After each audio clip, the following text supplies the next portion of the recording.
ఒక్కసారి ఈ విధంగా అయ్యేసరికి అయ్యో నా కూతురు అల్లుడు ఏ విధమైనటువంటి ఇబ్బందులు పడుతున్నారో కదా అని చెప్పని వెతికించడానికి ఆయన పంపిస్తే అప్పటికే వీళ్ళు రాజ్యాన్ని విడిచి అడవిలో పయనిస్తూ ఉన్నారట.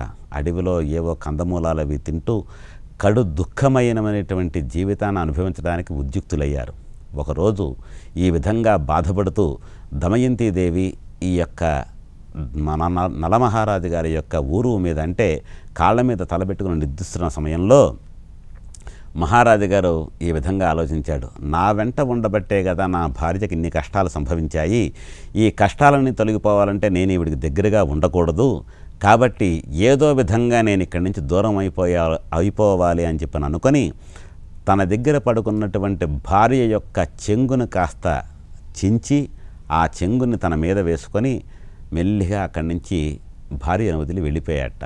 ఈ విధంగా వెళ్ళిన తర్వాత కాసేపు అయిన తర్వాత దమయంతి గబుక్కును లేచి తన భర్త జాడ తెలియక ఎంతో బాధపడుతూ ఎక్కడికి వెళ్ళిపోయాడో ఏమైపోయాడో అని చెప్పిన చీర చెంగు చూసుకుంటే ఆ చెంగు చిరిగిపోయి ఉందిట.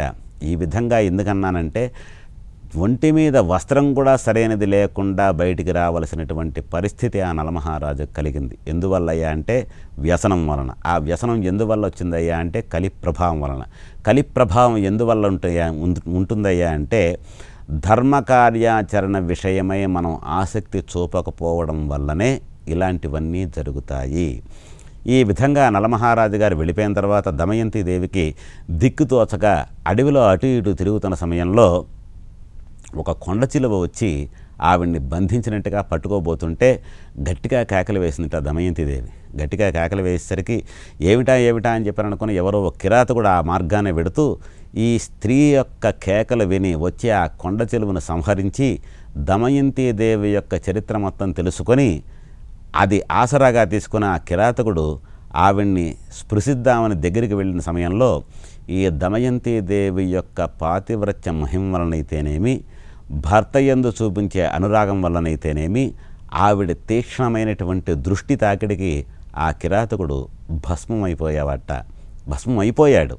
కాబట్టి ఎందుకంటే ఏ స్త్రీ అయితే తన భర్తని సంపూర్ణంగా అభిమానిస్తూ చక్కగా చూసుకోగలదో అలాంటి స్త్రీకి ఏ రకమైనటువంటి ఇబ్బంది ఎవరి వల్ల ఉండదు అనటంలో ఈ యొక్క దృష్టాంతమే ఈ యొక్క విషయమే దృష్టాంతం అన్నమాట మనకి.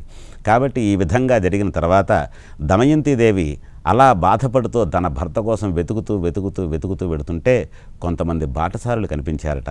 వారితో పాటు అయ్యా నేను ఫలానా రాణిగారిని నా భర్త కోసం నేను వెతుకుతూ ఈ విధంగా అడవిలో ఉన్నాను, నా ఈ కోరికతే ఏ విధంగా తీరుతుందో తెలియట్లేదంటే అందులో ఒక ఆయన అమ్మా నేను చూస్తే రాచకళ ఉట్టిపడుతోంది, నువ్వు మాతో పాటు రమ్మా, మేము ఇక్కడ ఛేది దేశం అనే దేశానికి వెడుతున్నాము, ఆ దేశానికి వెడితే నీ భర్త జాడేమన్నా తెలుస్తుందేమో అని చెప్పేసరికల్లా ఈ బాటసారుల వెనకే దమయంతీదేవి వెళ్ళి ఆ అలసిపోయిన తర్వాత కొద్ది రోజుల తర్వాత ఈ ఛేది దేశం అనే దేశానికి వెళ్ళిందిట.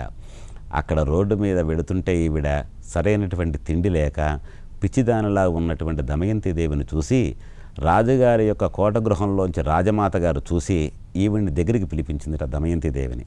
పిలిచి అమ్మాయి నీ మొహంలో రాచకళ ఉట్టిపడుతోంది తల్లి, నువ్వు ఎక్కడి నుంచి వస్తున్నావు ఏమిటని చెప్పానంటే దమయంతి తన యొక్క వృత్తాంతాన్ని పోసగుచ్చినట్టు మొత్తం చెప్పిందిట.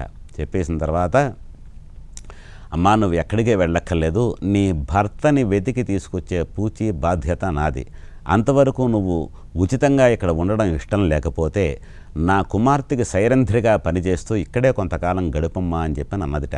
సైరంధ్రి అనేసరికల్లా కుమార్తె యొక్క అలంకరణలు ఇవన్నీ చూసుకునేవారని ఆ కాలంలో సైరంధ్రి అనేవారు. ఆ విధంగా చెప్పిన తర్వాత దమయంతీదేవి రాజమాతకు నమస్కరించి అమ్మా మీరు చెప్పినట్టే చేస్తాను, కానీ ఎవరు పెట్టిన ఎంగిలి పదార్థాలు అలాంటివి నేను తిన్ను, ఎవరితోనూ నేను మాట్లాడను, నా భర్తను వెతకడానికి ఎవరైతే వెళుతున్నారో వారితో మాత్రమే నేను మాట్లాడగలుగుతాను, వారికి చెప్పిన విధంగానే వారితో ఏ విధంగా చెప్పాలో ఏ విధంగా అయితే నా భర్త ఉంటాడో నా భర్త ఆచూకి ఏ విధంగా లభిస్తుందో అనే విషయాలపై మాత్రమే నేను వాళ్ళతో మాట్లాడతాను, ఇంతకు మించి నా దగ్గర నుంచి మీరు ఏమీ ఆశించదు అంటే రాజమాత నవ్వి అదే విధంగా ఉండు తల్లి అని చెప్పని అన్నదిట. ఈ విధంగా జరిగి కొంతకాలం అక్కడే గడుపుదామని చెప్పని దమయంతీదేవి నిశ్చయించుకుంది. అయితే తన భార్యను వదిలి వెళ్ళినటువంటి నలమహారాజు గారు అడవిలో దారి తప్పిపోయి ఎటు వెళుతున్నాడో తెలియక అనేక రకాలుగా ఇబ్బందులు పడుతూ ఆ మహానుభావుడు నడుస్తూ ఉంటే అడవిలో కొంత దూరం వెళ్ళిన తర్వాత దావానలం వ్యాపించింది. అంటే అడవిలో ఎక్కడో అగ్ని రాజుకొని అది ఆ అడవి చుట్టూ కూడా ముట్టుకొని ప్రచండమైనటువంటి దావానలా వ్యాపించే అగ్నికీరలు వచ్చేస్తూ ఉన్నాయట. అయితే అందులో రక్షించండి రక్షించండి అని చెప్పని మానవ ఆకృతిలో ఉన్నటువంటి మానవ రూపంలో వచ్చేటువంటి భాషలో ఎవరో పిలుస్తున్నట్టుగా అనిపించేసరికి గబగబా అక్కడికి వెళ్ళి నలమహారాజు గారు చూస్తే అక్కడ ఒక సర్పరాజము మంటల్లో కాలిపోతూ కనిపించిందిట. గబగబా వెళ్ళి ఆ సర్పరాజాన్ని గబుక్కున కాపాడి బయటికి లాగట్ట మహారాజు గారు. కాపాడిన వెంటనే ఆ పాము దాని గుణం ఏమిటి, ఇమీడియట్లీగా ఆ మహారాజు గారిని కాటు వేసిందిట. కాటు వేసేసరికి ఎప్పుడైతే ఈ కాటు ప్రభావం మహారాజు గారు తగిలిందో ఇంతటి సౌందర్య రూపుడైనటువంటి నలమహారాజు గారు వికృతమైనటువంటి రూపాన్ని సంతరించుకున్నట్ట. ఈ రకమైన రూపాన్ని వచ్చేసరికల్లా అంటే తను గనక పొరపాటున తన యొక్క ప్రతిబింబాన్ని నీటిలో కానీ అద్దంలో కానీ చూసుకున్నట్టయితే అతనే భయపడి మూర్ఛపోయేటువంటి వికృత రూపం వచ్చిందిట.